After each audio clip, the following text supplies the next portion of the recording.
এদেশের জলে স্থলে, এদেশের ফুল ফসলে,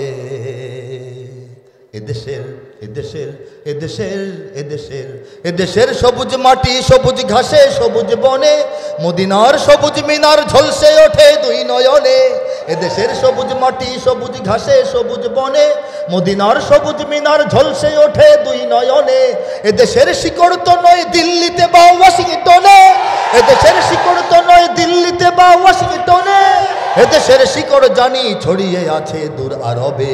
এদেশে আল্লাহু আকবরের সুরে সূর্য ওঠে, এদেশে আল্লাহু আকবরের সুরে সূর্য ডোবে। এদেশে আল্লাহু আকবরের সুরে সূর্য ওঠে, এদেশে আল্লাহু আকবরের সুরে সূর্য ডোবে।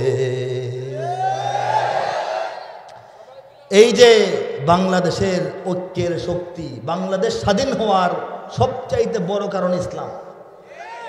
বাংলাদেশ এখনো যে স্বাধীন আছে এটা সবচেয়ে বড় কারণ ইসলাম। বাংলাদেশ যে স্বাধীন থাকবে আমরা রাখবো, এটার যুক্তি এবং শক্তি কারণ হলো ইসলাম, অন্য কিছু না। যদি বলেন যে বাংলা ভাষা আমাদের প্রাণের ভাষা, এ পৃথিবীতে একমাত্র ভাষা যে ভাষার জন্য মানুষ শহীদ হয়েছে, কিন্তু শুধুমাত্র বাংলা ভাষায় দোহাই দিয়ে বাংলাদেশকে স্বাধীন রাখতে পারবেন না। কেননা কলকাতার মানুষও বাংলায় কথা বলে, তারা কিন্তু স্বাধীন হয়ে যায় নাই, তারা ভারতের গোলাম হয়ে আছে। সুবহানাল্লাহ।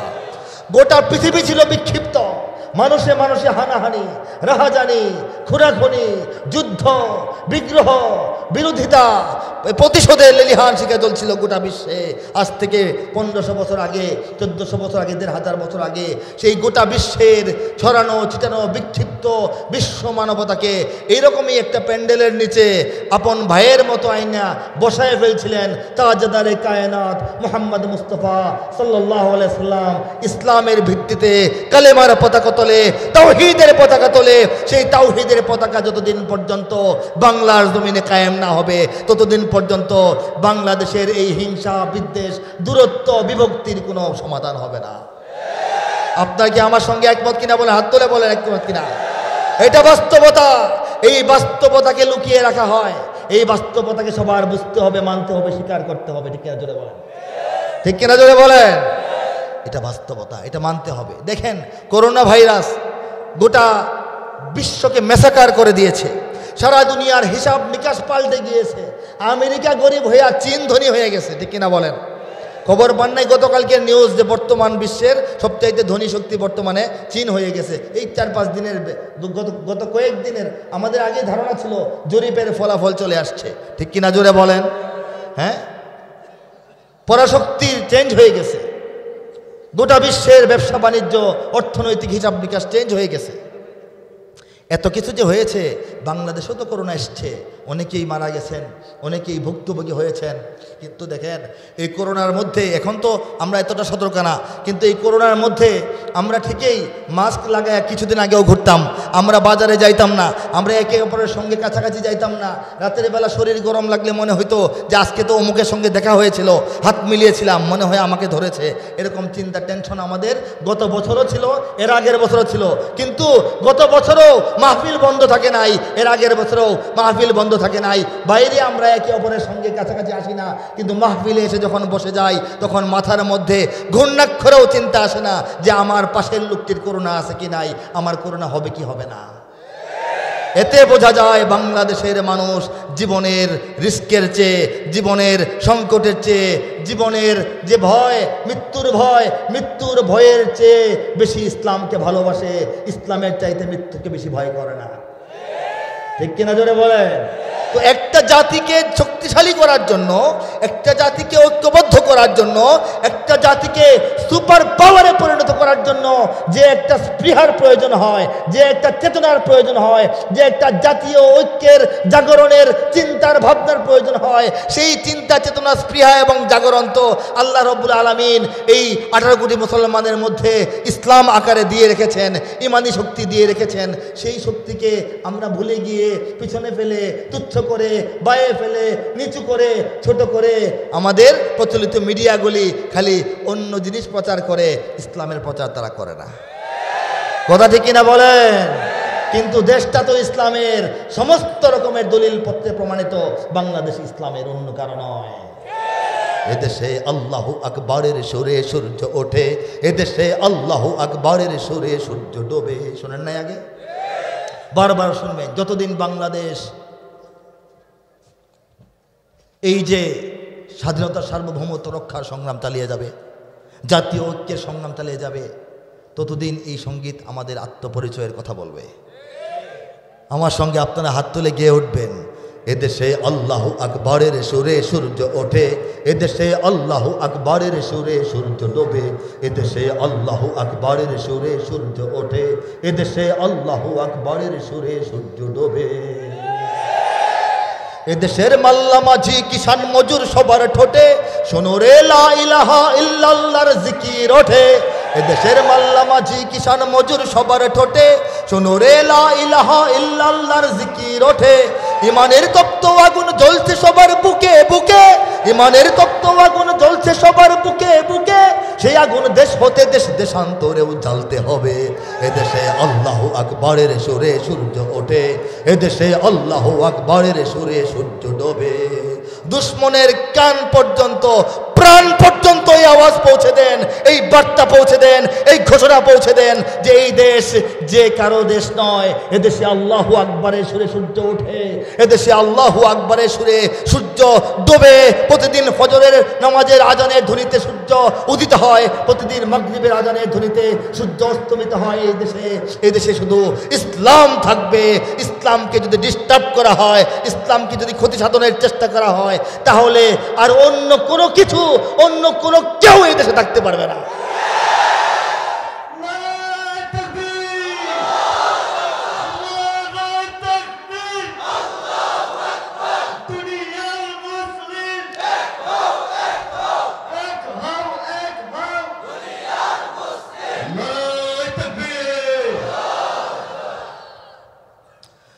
এদেশের পথে ঘাটে, এদেশের বাজার হাটে, এদেশের এদেশের এদেশের এদেশের এদেশের গঞ্জে গ্রামে খোদার নামের তসবিহাতে কত পীর আউলিয়াদের অশ্রু ঝরে গভীর রাতে। এদেশের গঞ্জে গ্রামে খোদার নামের তসবিহাতে কত পীর আউলিয়াদের অশ্রু ঝরে গভীর রাতে। যে দেশের সন্তানেরা মক্তবে যায় কুরআন বুকে, যে দেশের সন্তানেরা মক্তবে যায় কুরআন বুকে, সে দেশে আল কোরআনের শাসন কায়েম করতে হবে। এদেশে আল্লাহু আকবরের সুরে সূর্য ওঠে, এদেশে আল্লাহু আকবরের সুরে সূর্য ডোবে। এদেশে আল্লাহু আকবরের সুরে সূর্য ওঠে, এদেশে আল্লাহু আকবরের সুরে সূর্য ডোবে। এদেশের জলে স্থলে, এদেশের ফুল ফসলে, এদেশের এদেশের এদেশের এদেশের এদেশের সবুজ মাটি সবুজ ঘাসে সবুজ বনে, মদিনার সবুজ মিনার ঝলসে ওঠে দুই নয়নে। এদেশের সবুজ মাটি সবুজ ঘাসে সবুজ বনে, মদিনার সবুজ মিনার ঝলসে ওঠে দুই নয়নে। এদেশের শিকড় তো নয় দিল্লিতে বা ওয়াশিংটনে, এদেশের শিকড় তো নয় দিল্লিতে বা ওয়াশিংটনে, এদেশের শিকড় জানি ছড়িয়ে আছে দূর আরবে। এদেশে আল্লাহু আকবরের সুরে সূর্য ওঠে, এদেশে আল্লাহু আকবরের সুরে সূর্য ডোবে। এদেশে আল্লাহু আকবরের সুরে সূর্য ওঠে, এদেশে আল্লাহু আকবরের সুরে সূর্য ডোবে। এই যে বাংলাদেশের ঐক্যের শক্তি, বাংলাদেশ স্বাধীন হওয়ার সবচাইতে বড় কারণ ইসলাম। বাংলাদেশ এখনো যে স্বাধীন আছে, এটা সবচেয়ে বড় কারণ ইসলাম। বাংলাদেশ যে স্বাধীন থাকবে আমরা রাখবো, এটার যুক্তি এবং শক্তি কারণ হলো ইসলাম, অন্য কিছু না। যদি বলেন যে বাংলা ভাষা আমাদের প্রাণের ভাষা, এ পৃথিবীতে একমাত্র ভাষা যে ভাষার জন্য মানুষ শহীদ হয়েছে, কিন্তু শুধুমাত্র বাংলা ভাষায় দোহাই দিয়ে বাংলাদেশকে স্বাধীন রাখতে পারবেন না। কেননা কলকাতার মানুষও বাংলায় কথা বলে, তারা কিন্তু স্বাধীন হয়ে যায় নাই, তারা ভারতের গোলাম হয়ে আছে। ঠিক কিনা বলেন? এই যে একটা এত বড় তিন দিকে বেষ্টিত এটা আমরা দেশ, চতুর্দিকে একদিকে সমুদ্র সমুদ্র সমুদ্র, আর বাকি তিন দিকে 1 ইঞ্চি পরিমাণ মুসলিম দেশের সীমানা বাংলাদেশের সঙ্গে নাই। কথাটা চিন্তা করে দেখেন, পৃথিবীর অন্যান্য মুসলিম দেশ আর বাংলাদেশের মধ্যে পার্থক্য আছে। পৃথিবীর অন্যান্য মুসলিম দেশ, আশেপাশে আরও মুসলিম দেশ, আরবের দেশগুলি সবাই ভাই বেরাদর, আশেপাশে অনেক মুসলিম দেশ। বাংলাদেশ একা একটি মুসলিম দেশ, যে দেশের চতুর্দিকে 1 ইঞ্চি পরিমাণ কোনো কানাকানি একটু কথা বলবে, হাত না মিলাতে না পারুক, একটু আঙ্গুলটা মিলাবে, এরকম কোনো বন্ধু মুসলিম রাষ্ট্র নাই। কথাটা অনুধাবন করতে পেরেছেন? বাংলাদেশের মুসলমানরা ভালো করে চিন্তা করে দেখেন, বাংলাদেশ এককভাবে একটি বৃহত্তর অমুসলিম রাষ্ট্রের পেটের ভিতরে একটি দেশ। এই দেশ মক্কা মদিনা থেকে হাজার হাজার মাইল দূরের দেশ। এই দেশ রাসূলুল্লাহর জামানা থেকে 1500 বছর পরের মানুষের দেশ, এবং আশপাশে কোনো মুসলিম রাষ্ট্র নাই। এই হিসাবে এই দেশে এখনো ইসলাম ভালো করে আসারই কথা ছিল না। ইসলাম এখনো ভালো করে বাংলাদেশে আসারই কথা ছিল না, কারণ আরবের আরও কাছাকাছি অনেক ভূখণ্ডে ভালোভাবে ইসলাম এখনো প্রতিষ্ঠিত হয় নাই। তাহলে বাংলাদেশ ইসলামের দেশ কেমনি হয়ে গেল? কিভাবে হয়ে গেল? ভারতবর্ষ তো শাসন করেছে মুসলমানরা 700 বছর, শাসন করে নাই? হ্যাঁ, পাঠানরা শাসন করে, মুঘলরা তো 500 বছর শাসন করেছে। এই যে 700-800 বছর ভারতবর্ষ মুসলমানরা শাসন করলো, মুসলমানের সংখ্যা কি ওখানে বেড়ে গেছে? নাকি ভারত এখনো হিন্দু প্রধান রাষ্ট্র? বলেন, হিন্দু ভাইদের সংখ্যা ওখানে বেশি। তাহলে বাংলাদেশের মুসলমানের সংখ্যা প্রায় 100 ভাগ কিভাবে হয়ে গেল? চিন্তার বিষয় কিনা? এই চিন্তা আমরা করি না, কিন্তু আমেরিকা করে। এই চিন্তা আমরা করি না, মিস্টার পুতিন করে। এই চিন্তা ইসরায়েল করতেই থাকে দিন রাত। এই চিন্তা করার জন্য আলাদা অফিস বসা রাখছে যে বাংলাদেশ নিয়ে চিন্তা করো, বাংলাদেশের খবর লও, বাংলাদেশের সমাধান কেমনে সম্ভব সেই বুদ্ধি বাইর করো। ইহুদিরা লেগে আছে এই চিন্তায়, ভারতের ঘুম নাই। অথচ আমরা নাক ডেকে ঘুমাই, আমাদের চিন্তা নাই যে আমরা কিভাবে এত মুসলমান হয়ে গেলাম। আরে এমনি হয়ে যায় নাই, রাব্বুল আলামিন আমাদের উপর অনেক বড় দায়িত্ব দিয়েছেন, দায়িত্ব দিয়েই আমাদেরকে মুসলিম প্রধান রাষ্ট্রে পরিণত করেছেন। এই সাগরের পারে পেক্কাদামাটির এই দেশ, এই পোকামাকড়ের দেশ, এই গরিব কাঙ্গালের দেশ ছিল বাংলাদেশ। এই বাংলাদেশে শতকরা 94.6% মুসলমান, আগের হিসাব এখন করলে আরো বাড়তেও পারে। কেমন মুসলমান? ইসলামের জন্য জীবন দিতে পারে এমন মুসলমান। কেমন মুসলমান? সারা দুনিয়ার দাওয়াত ও তবলিগের মানুষেরা পবিত্র হজের পর সবচেয়ে বড় মুসলমানদের জমায়েতটা, ইজতিমাটা বাংলাদেশের জমিনে হয়। আরব হচ্ছে নবীর দেশ, কুরআন নাজিলের দেশ। সেই আরবের যে দেশগুলো আছে, আরব তো অনেক বড়, আরবের যে দেশগুলো আছে, কাতার বলেন, কুয়েত বলেন, জর্দান বলেন, আরব আমিরাত বলেন, সৌদি আরব বলেন, এইসব বাহরাইন বলেন, এইসব দেশে সুন্দর সুন্দর সুরম্য মসজিদ তৈরি হয়। আর সেই সব মসজিদে আজান দেওয়ার জন্য, নামাজ পড়ানোর জন্য, তারাবি পড়ানোর জন্য বাংলাদেশ থেকে হাফেজ, ইমাম, মুয়াজ্জিন তাদের নিতে হয়। বাংলাদেশ কি ইসলামের পিছনে আছে না নেতৃত্বে আছে? মোটামুটি রব্বুল আলামিন বাংলাদেশের মুসলমানদেরকে দিয়ে শেষ জমানায় ইসলামের জন্য গুরুত্বপূর্ণ ভূমিকা পালন করাবেন, নেতৃত্বের আসনে আমাদেরকে বসাবেন, আমাদের হাতে তাওহীদের পতাকা আল্লাহ পাক তুলে দিবেন। সেই এই আমি যে বললাম, কথাটা কি মিথ্যা না সত্য মনে হয় আপনাদের কাছে? আল্লাহ পাক বাংলাদেশের মুসলমানদেরকে শেষ জমানায় ইসলামকে রক্ষা করার একটি বিশাল সেনানিবাস, ক্যান্টনমেন্ট, রিজার্ভ ফোর্স হিসেবে বাংলাদেশের মুসলমানদেরকে আল্লাহ পাক গড়ে তুলতেছেন। সামনে তো ইসলাম ও মুসলিমের লড়াই আসবে, ইমান এবং কুফরের লড়াই আসবে, শিরিক এবং ইমানের লড়াই, তাওহীদের লড়াই আসবে। সেই লড়াই বিশ্বব্যাপী ছড়িয়ে পড়বে, সারা বিশ্ব সেই লড়াইয়ে যুক্ত হতে বাধ্য হবে। সেটাই হবে তৃতীয় বিশ্বযুদ্ধ হয়তোবা। তখন বাংলাদেশ অগ্রণী ভূমিকা রাখবে কালিমার পতাকা হাতে নিয়ে ইসলামের জন্য। আপনারা কে কে ব্যক্তিগতভাবে সেই দিনের জন্য প্রস্তুত আছেন? হাত তোলেন। আল্লাহু আকবার, আল্লাহু আকবার, আল্লাহু আকবার।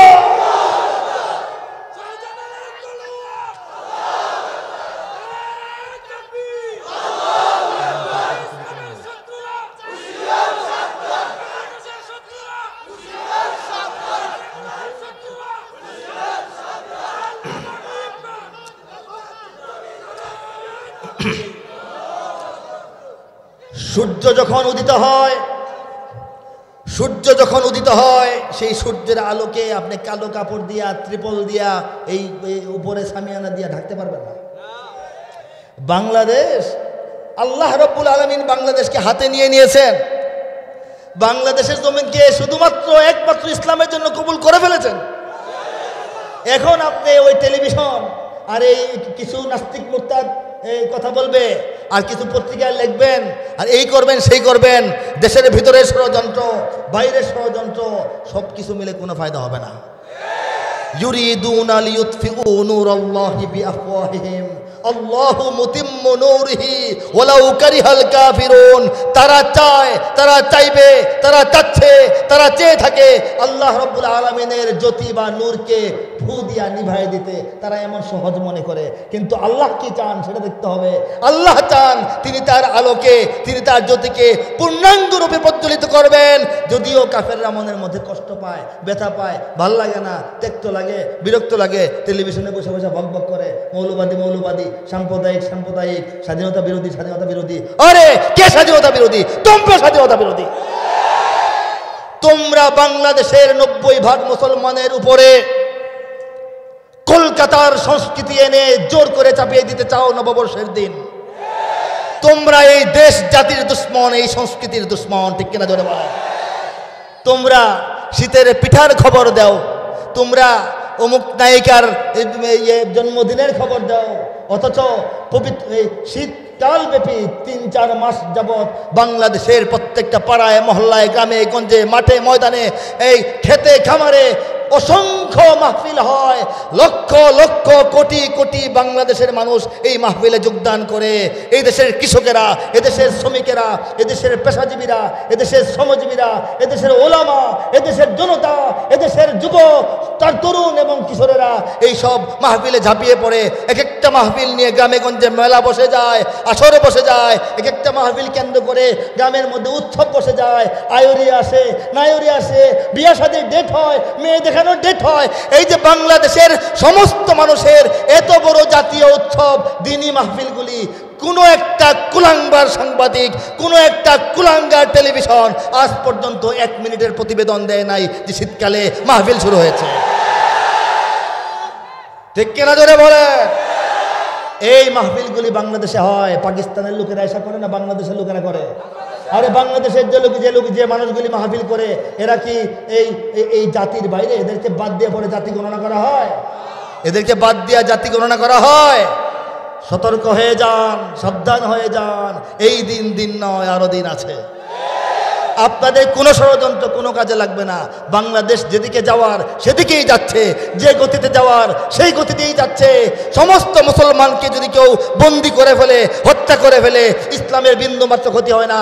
1400 বছর আগে থেকে আজকে পর্যন্ত পৃথিবীর কোথাও ইসলামের কোনো ক্ষতি হয় নাই, পরাজয় হয় নাই। যদিও মুসলমানদের বিপদ আপদ সংকট আছে, মুসলমানদের সংকট আর ইসলামের সংকট এক কথা নয়। ঠিক কিনা জোরে বলেন? ভয় পান? ভয়ের কিছু নাই, ভয়ের কিছুই নাই। ইমানের সৈনিকেরা ভয় পেও না। ইমানের সৈনিক কারা কারা?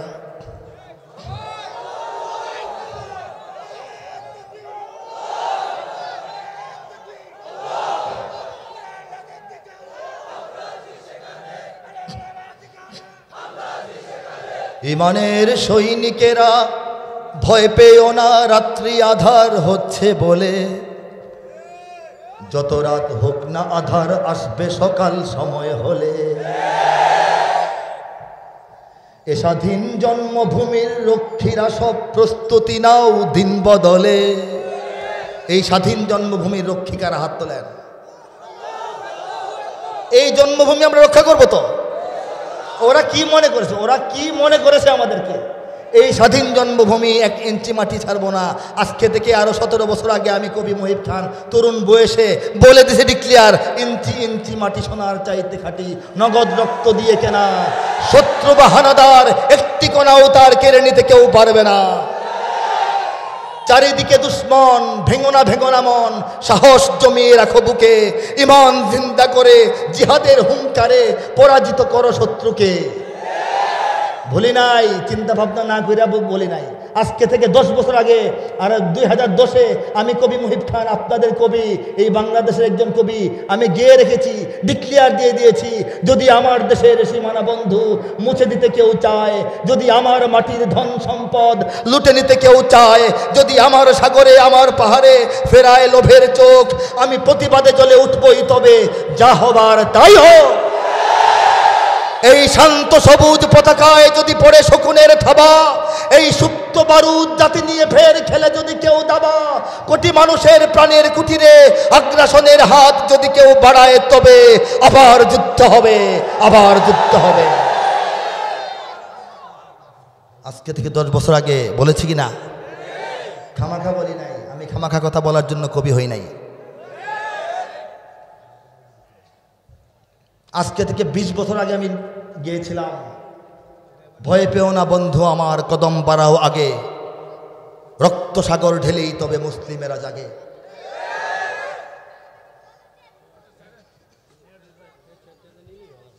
বিশ বছর পর পৃথিবীর সবচেয়ে বড় পরাশক্তি মুমিন মুসলমানদের মার খেয়ে ধাওয়া খেয়ে ভেগে যেতে বাধ্য হয়েছে। গিয়েছিলাম 20 বছর আগে, 20 বছর পরে নিজের চোখে রেজাল্ট দেখেছি, ঠিক কিনা বলেন? কাজেই এদেশের ইসলাম বিরোধীরা, এদেশের দেশ বিরোধীরা, এদেশের জাতীয় সংস্কৃতি বিরোধীরা, এদেশের গণমানুষের বিরোধীরা যে সব বিদেশি প্রভুর শক্তিতে শক্তিমান হয়ে এখানে কাজ করে, প্রভুদের ঠ্যাং তো কাঁপতেছে, এই খবর তারা রাখে না, এই খবর তারা রাখে না।